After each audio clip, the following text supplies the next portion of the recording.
Opter pour l'auto-entreprise attire de nombreux entrepreneurs désireux de se lancer seuls dans l'aventure entrepreneuriale. Bien que ce statut soit réputé pour sa simplicité et sa souplesse, il est soumis à certaines conditions. Une question fréquente: est-il possible de cumuler le statut de salarié et celui d'auto-entrepreneur? La réponse est oui, mais ce cumul est encadré par la loi et soumis à diverses restrictions. 1. Auto-entrepreneur et salarié, les avantages du cumul. Déjà, la sécurité financière. Le principal avantage est la diversification des sources de revenus, offrant une sécurité financière accrue. Cela permet d'épargner et de se prémunir contre les aléas économiques. La sécurité professionnelle. Cumuler ces statuts permet de tester une activité entrepreneuriale sans abandonner la sécurité du salariat. Si l'auto-entreprise ne fonctionne pas, le salarié conserve alors son emploi. Les avantages fiscaux et administratifs, le régime fiscal simplifié de l'auto-entreprise et la facilité de création de statut sont des avantages non négligeables. Cela permet une gestion plus flexible de ses activités économiques. 2. Le cumul auto-entrepreneur et salarié. Il y a alors des contraintes. Voyons ensemble les contraintes légales.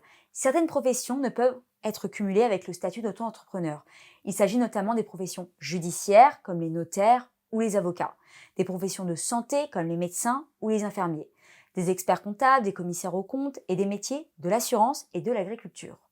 Les fonctionnaires peuvent, sous certaines conditions, cumuler ces statuts, mais cela dépend de leur secteur d'activité. Voyons maintenant les contraintes contractuelles.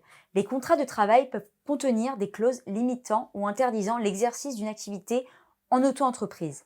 Clause d'exclusivité. Cette clause interdit au salarié d'exercer une autre activité durant son contrat de travail, sauf si elle est motivée et nécessaire à la protection des intérêts de l'employeur. Il y a aussi la clause de non-concurrence.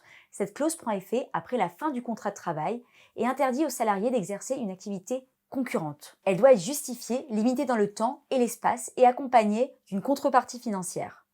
Obligation de loyauté. Même sans clause spécifique, le salarié doit être loyal envers son employeur. Cela implique d'informer ce dernier de toute activité potentiellement concurrente ou conflictuelle avec son emploi principal. Le cumul des statuts de salarié et d'auto-entrepreneur est légal et peut offrir des avantages financiers et professionnels significatifs. Cependant, il est essentiel de bien comprendre et respecter les contraintes légales et contractuelles pour éviter tout conflit d'intérêts ou sanctions. Ce cumul nécessite donc une gestion rigoureuse et une communication transparente avec son employeur. Pour plus d'informations sur le cumul de l'auto-entrepreneur et du salarié, rendez-vous sur lestricolores.fr.